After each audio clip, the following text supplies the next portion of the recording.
Hello and a warm welcome to AD4 News Hour, coming to you live from Abuja, Nigeria. I am Merciful Ajinamo. The Honorable Minister of Science and Technology, Ogbanaya Onu, addressed newsmen at a World Press Conference in Abuja to present the policy framework for methanol fuel production in Nigeria. The minister stated this was the culmination of the work that began years before that led to the subsequent creation of a tripartite committee in August 2018, which he commissioned, with members from the Ministry of Science and Technology, Petroleum Resources, and the Nigerian National Petroleum Corporation. The policy hopes to build industries around the methanol value chain and encourage the economy diversification drive of the President Buhari's administration, bring an end to gas flaring and shift the Nigerian economy to one that is merely dependent on mere commodities, but one driven by knowledge. The Federal Ministry of Science and Technology is very proud to introduce this technology to our nation. This policy will create the environment for more investment in the oil and gas sector, particularly in the downstream subsector. It is expected that more industries will be established to convert the gas that is flared on a daily basis in the process of crude oil production.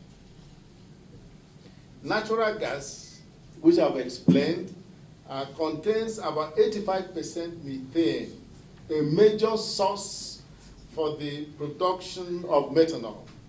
And this is usually burnt or flared in the process of crude oil production. Several unsuccessful attempts have been made since the 1960s to stop gas flaring. This had never succeeded. Hence, the Federal Ministry of Science and Technology commissioned a team to work towards finding a way that our nation can benefit more from the gas resources in our dear nation. Chief Public Complaints Commissioner of the Public Complaints Commission, Mr. Chile Ibagwa, says the ongoing International Ombudsman Expo organized by the Commission will open doors of opportunities for socio-economic and tourism investment in Nigeria.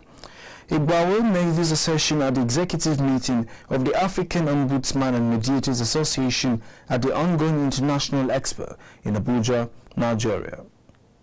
We are opening up the country both economically, socially, and in terms of tourism. That is for the country. But of course, for the countries, many people may have been hearing this is Nigeria, and but they may think it's such a strange country, you can't come. They have come on their own. They have been received.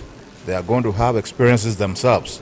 So there will be our ambassadors when they go back to say, this is the Nigeria that I have seen, not the one that you're hearing about. We will be learning from each other how we operate as ombudsman.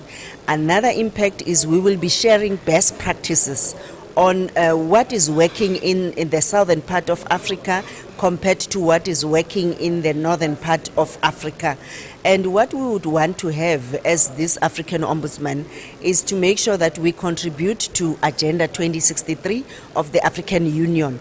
How do we assist our governments to have good governance and the rule of law, the issue of having human rights, and also the biggest contributor we would want to see as ombudsman is to bring peace in Africa, peace and security, especially how do we contribute to the African agenda of silencing the guns by 2020.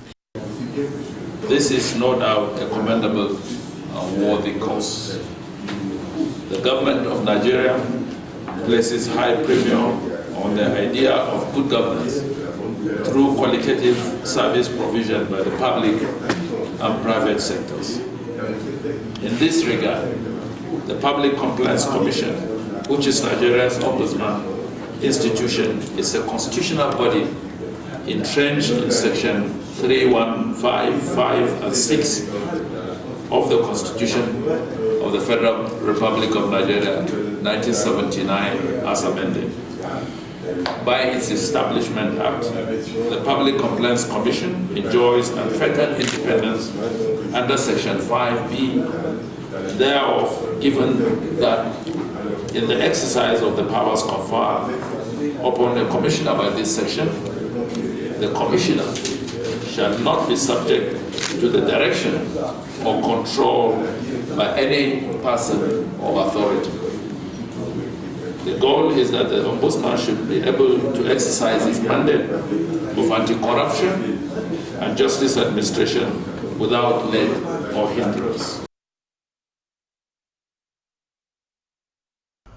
The role of the private sector in supporting the federal government of Nigeria to end open defecation in the country cannot be overemphasized.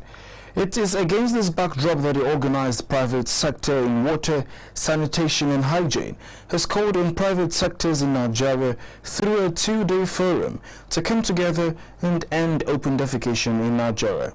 AD4 News crew was there and filed in this report.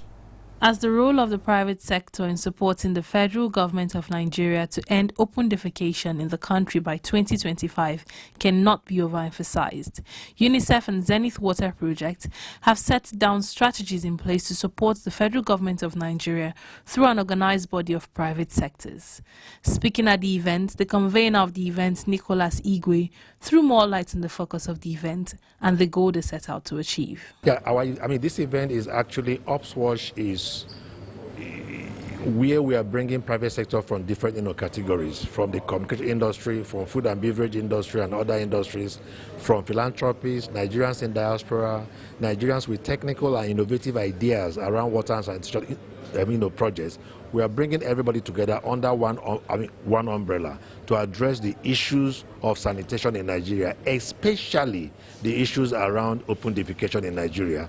The private sector has now come together to see how do we address this, how do we support the Ministry of Water Resources and Sanitation, how do we support the government as a whole in addressing the issue. We feel that it is not only the government or development partners that will be able to solve the problem. The private sector has critical roles to play in the sector. Nigeria is the #1 country in the world with the highest number of people practicing open defecation, the United Nations Children's Fund has said. With 47 million people still defecating openly, the country has overtaken India, which left the position early this month. Some participants at the event shared their thoughts on the alarming rate of open defecation and poor toilet culture amongst Nigerians. I think it's something to worry about. The current statistics is nothing to write home about. Nigeria is actually now becoming #1 in the world. It's still #1 in Africa, which is, I don't think it's something to be excited or happy about because it's not the best place to be in. Can you imagine 47 million people doing their thing or calling it directly, shitting in the open? The toilet culture of Nigerians actually is very poor, and like I always say, it's as a result of the way we were brought up. In proffering solutions, participants called on the government to create an enabling environment for private sectors and individuals to play their role in maintaining personal hygiene and proper toilet culture, as human waste business is everyone's business. It all starts with a step. If we want to change something, we need to do it. Like they were asking, whose business is shit business? Like me, I say it's everybody's business. So we all need to put in 1 or 2 things and improve ourselves.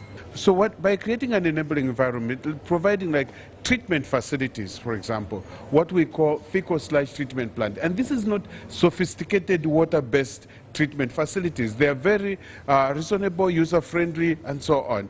When people empty their septic tanks, the fecal-sludge should be taken to the treatment facilities.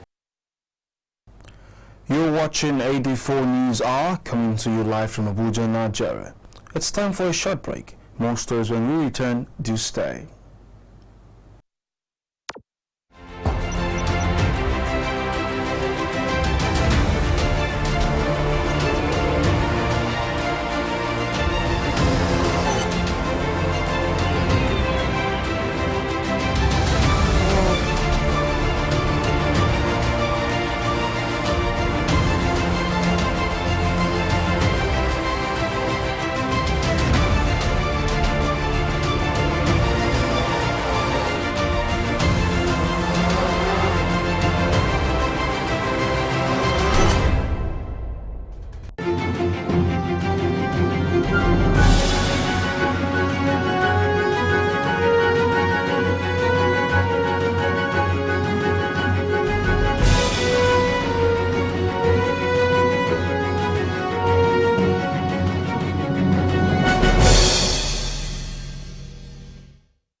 thanks for staying. A cross-section of Nigerians have called on youths, government and private bodies to tap into the profitability of waste management in Nigeria. They further highlighted ways at which human waste can be recycled and reused as environmental-friendly products. They stated these at an event on water sanitation in Abuja on Tuesday. People are actually already making a lot of money in terms of the sanitation. One, the emptying and transportation. That is serious business which can be handled and should be handled by the private sector. There are a lot of innovative ways of transforming the fecal sludge or the feces into something very useful. You can make charcoal out of it and use it for cooking, and it's clean energy instead of cutting down trees to make charcoal. Two, you can make electricity out of feces in terms of biogas. And three, of course, you can transform the feces into fertilizer, and so agriculture. And it doesn't have to produce vegetables for eating. You can also use it for flowering, greening our cities. So there's actually a lot of use, and it's very, very, very good for that. I think somebody once said that shit business is serious business. We have a lot of opportunities within the sanitation value chain, from emptying to treatment to converting organic waste into organic manure, or waste into charcoal. So we have a lot of money to be made. We have lots of jobs to be created in the value chain. Now, France has pledged to invest 700,000 euros in higher education research seed projects to foster collaboration between France and Nigeria on climate change adaptations. Higher Education and Science Attaché to the Embassy of France in Nigeria, Mrs. Leila Matthew, said these in a presentation on research and innovation in adapting to climate change in Abuja. She said that the seed project, scheduled to start in November, would feature selection of 3 out of 7 proposals submitted for funding in 2020. According to her, the project also aims to develop sciences between France and Nigeria and help create an environment that encourages young scientists to be more innovative. In order to start doing research together, it is important to know from where we're coming from. So the ideas and a large part of the project is dedicated to encourage mobility of scientists between France and Nigeria. Another part is dedicated to create the right environment and means of action.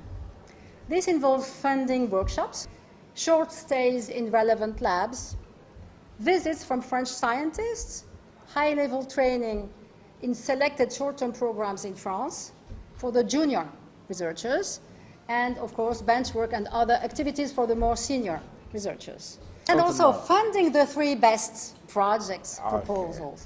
We're trying to build a new generation of Nigerian researchers. We're bringing together teams of young researchers from 7 Nigerian universities and getting them to meld together and to be able to imagine and conceptualize projects that are not just specific to one university, but we have partnership and collaboration across universities. That's something that is very unique, and we think is important for us to create a new generation of Nigerian researchers that think out of the silos and begin to work across, not just across universities, but across disciplines. We're trying to put into practice some of the things we learn in theory that is really done. So that's something that is unique and do well.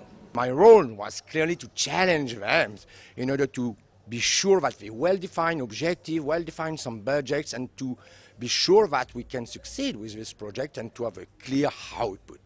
We undergo climate change right now, and we have some different actions. A lot of people think that it's to fight against climate change, just need to produce some green energy. We need to take care when we work in a climate change to have some very nice project and well-focused and project that will have a clear added value about climate change. We were invited by the French embassy in Nigeria to come around for a workshop, a training workshop on how to promote our ideas or how to make them researchable and apply for grants. And for us, all participants around from the 7 different universities who are here, we have learned a lot, especially from his own side, because we were split in 2 groups. and we can say it was a noble achievement. And that's our package at this moment on AD4 News Hour, coming to you live from Abuja, Nigeria. Don't forget you can join the conversation on our website at www.ad4tvradio.com. Like and subscribe to our YouTube page at AD4 TV Radio. Follow us on our social media handles at AD4 TV Radio on Twitter, Facebook, LinkedIn and Instagram. Many thanks for watching. I am Merciful Ajinomo.